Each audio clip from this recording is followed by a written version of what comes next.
Have you ever been in a position in your life where you felt suffocated, emotionally, mentally, and physically? Can you stretch your imagination? Think about wanting every day of your life to stick a 45 caliber handgun in your mouth and blow your brains away. What is not normal is to have belief that maybe you can make it out of your situation, that maybe there is hope. In this reality, there is no hope. There is no light. There is nothing. Every day feeling like you want to die. There's no one to come and rescue you. You get beaten within an inch of your life. That's the reality. You make a quota, $800 a day, 365 days a year. It doesn't come to you, never touches your hand. You're told when to eat, when to sleep, what to wear, how to wear it, who to talk to, and how you will talk to. 118 countries around the world participate in some kind of human trafficking. I'm here to discuss statistics from studies listed with Homeland Security and CSEC. CSEC stands for Commercially Sexually Exploited Children. Here in the United States, there is a trafficking triangle from Las Vegas all the way to Mexico. 79% of human trafficking in America alone is adult and child sex trafficking. We are right in the middle of a destination point, right here in Orange County. How many of you guys knew that there is some kind of human trafficking participating right in your backyards? Most people don't. The hugest problem is that when people do know about it, most people don't do anything about it. Nothing happens, everyone turns their head. It's not their problem. How many of you guys suspect that what is the average age of entry of human trafficking in the United States? Most people think 16 to 18, or when they think of human trafficking, they think of adults. They think of older women. Right here in California, right here in Orange County, the average age of entry is 12 years old. Children are being sexually exploited from the age of 12. That is the average. $100 billion, untaxed. 80% alone in the United States, that is the number of children being trafficked. 80% are all American citizens. So they are not coming from the borders. They are not being brought in from other countries. They are your born citizens. They are your children. They are America's children. 3,500 convictions only alone in the United States. In the state of California, 179 convictions. Most of the perpetrators and many of the Johns and the men that buy sex get set free, while most of these girls sit incarcerated or they get sent to programs with not enough therapy or anything to help them to be rescued. Most of the times, these children have no bias, no backgrounds. They're all kind of girls. Anything that can bring a child to the point where she's looking in the mirror and wondering who she is, that is her reality. If you have a 12 or 13 or 14-year-old girl, as long as she is looking in the mirror trying to find herself, trying to find what society is trying to build her up as, questioning who she is and where she's going in life, that makes her to become very vulnerable. There are 3 types of pimps out there. The first pimp is the boyfriend pimp. He is called the Romeo. He is the guy that's going to sweep your wonderful, precious daughter off her feet. He's going to wine her and dine her with nice, expensive things, new electronics. He is going to tell her everything that maybe her father doesn't tell her. He is her knight in shining armor. He's most of the girls' knight in shining armor. Most of them are looking for love in all the wrong places in all the wrong ways. He is the man that's going to tell her exactly everything that she needs to hear. Whether if her parents or wherever she comes from in her background gives her that kind of love and nurturing and affection. He either gives her more of that or he gives her something that she's never had.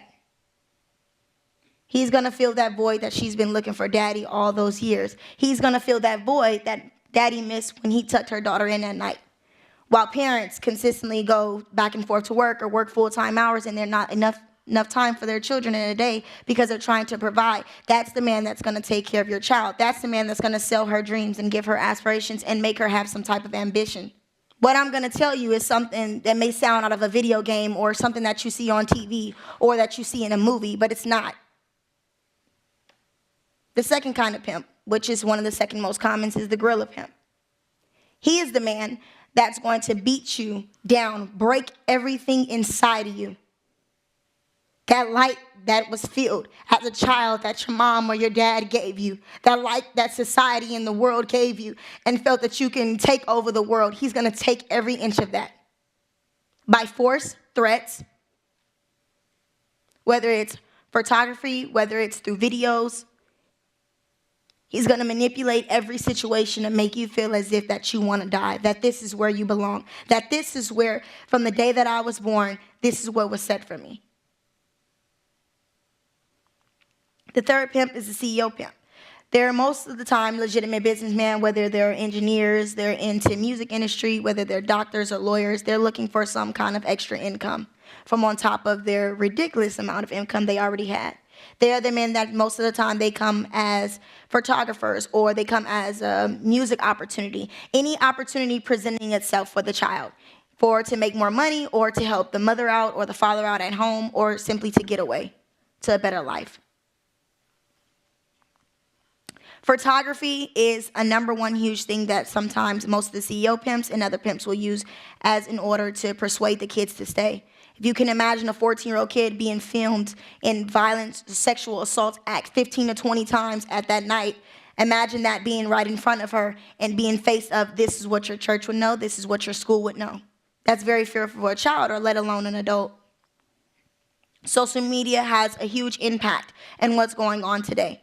Most of the child, it is very easily for someone to contact your child over social media. They're looking for friendships. They're looking for someone to release whatever they feel inside, whether it's just doing their chores or they're mad at mom and dad because they took their cell phone away.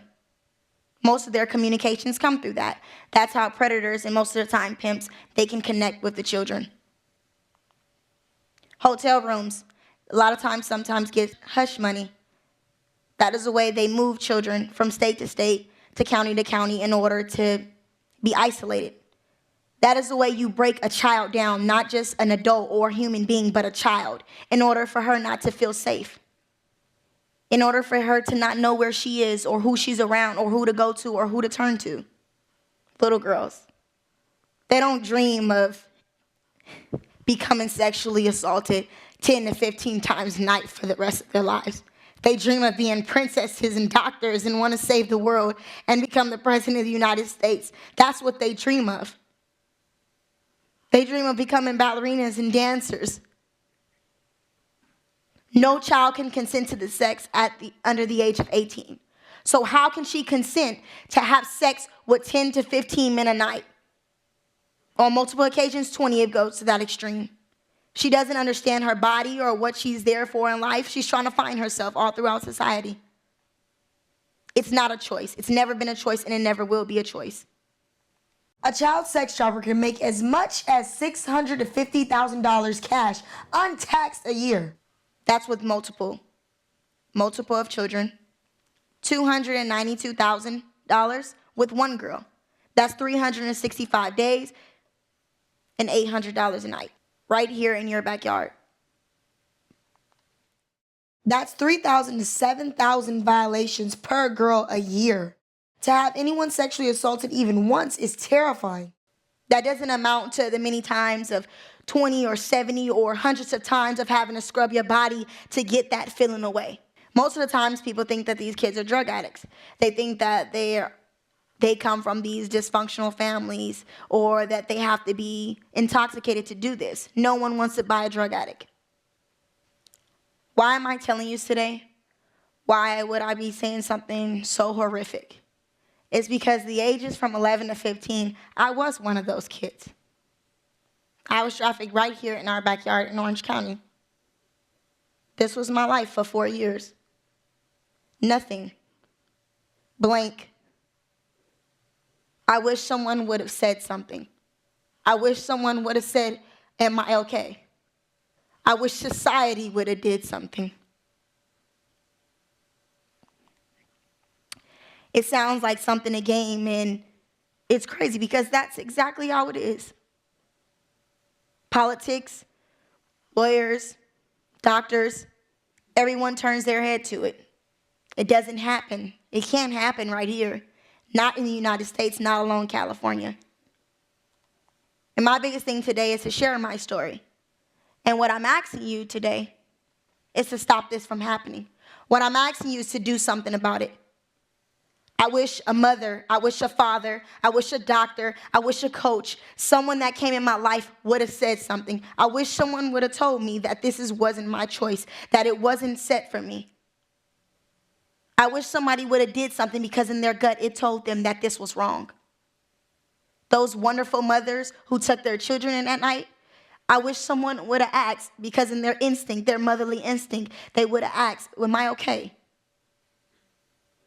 When you all return to your homes, when the world returns to their home, when the United States, when everyone gets ready to go in bed, this is going to start happening around 9 o'clock. This is what happens when the street lights go out. Children are exploited. There is no white picket fence. Most of these kids, they all have a story. They don't have certain families, or it doesn't matter about race, religion. It doesn't matter where you come from or who your parents are. As long as you are a child and you are looking for something that the world may never give you, or even your parents can't even explain, it can happen to you. It happens to them. It's become an invisible crime today. You can order children online like a pizza.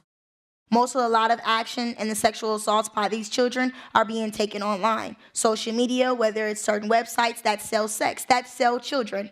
It's an order form. You can choose a child from her height, her weight, her waistline, her hair color, her religion, her race. It's an order form. It's a game. Most of the men that buy sex, they're not your average kind of thing that you think from a movie. They're law enforcement. They're lawyers. They're in the medical field. They're someone's father. I was branded at the age of 12 with a tattoo on my neck, very largely. That is the way that they are informed in order to communicate. That's a way to tell if a child is being trafficked. If you see multiple of brandings, their faces, or anywhere that it's open, that's the number one thing that you should look for consistently. Anyone in the medical field, if you see a child that's in the hospital and they're not being able to talk or they don't have any other identification, that is a huge number also alert. Someone that is broken, someone that looks like they need help. And also look like they're being monitored by a man that doesn't even look like their father. Those are certain signs. When your gut tells you that something is wrong, most of the time and all of the time, it's wrong. In the medical field, if you get a child in there and she's had objects inside of her that is absorbing body fluids, that's your right to say something. Something is wrong. Please, please say something when you see different warning signs. If your own child starts to act different through different social media, through behavior, new technology, the way she dresses, she's become secretive about her new boyfriend or her new friends, or she's not where her pickup spot is after school, please be aware of those signs. Your children are not excluded. There's no such thing as a bad parent, and there's no such thing as a bad child. But please, please be aware of, be in your child's life 100%. It is your obligation, it is your duty to say something as a community. Please speak out to your educators, speak out to your schools, speak out to your Congress, speak to everyone, to your communities. The land of the free. We all have a choice, right? We all had a choice in order to say something. My mom didn't fail me. People didn't fail me. Coaches, doctors, society failed me because they refused to accept what was happening to me. People all across the United States, a lot of them know what's going on and choose not to say anything. They choose not to fight. What I'm asking you today is fight for these kids. Fight for these girls because they can't fight for themselves. That's been beaten and broken out of them from day one. They don't have that. They don't have that kind of strength. And what I'm asking you is to please know that these are America's daughters. These are your daughters. This is our next generation. And if anyone can't fight for them, then they have nothing else. There's no other opportunity to give them. There's no other light. There's no other hope. You have to be that source for them. And it may not be one-on-one. It may not be able to meet a survivor or something like that. But just by you taking action and saying something means a whole lot. And they will hear you. Thank you.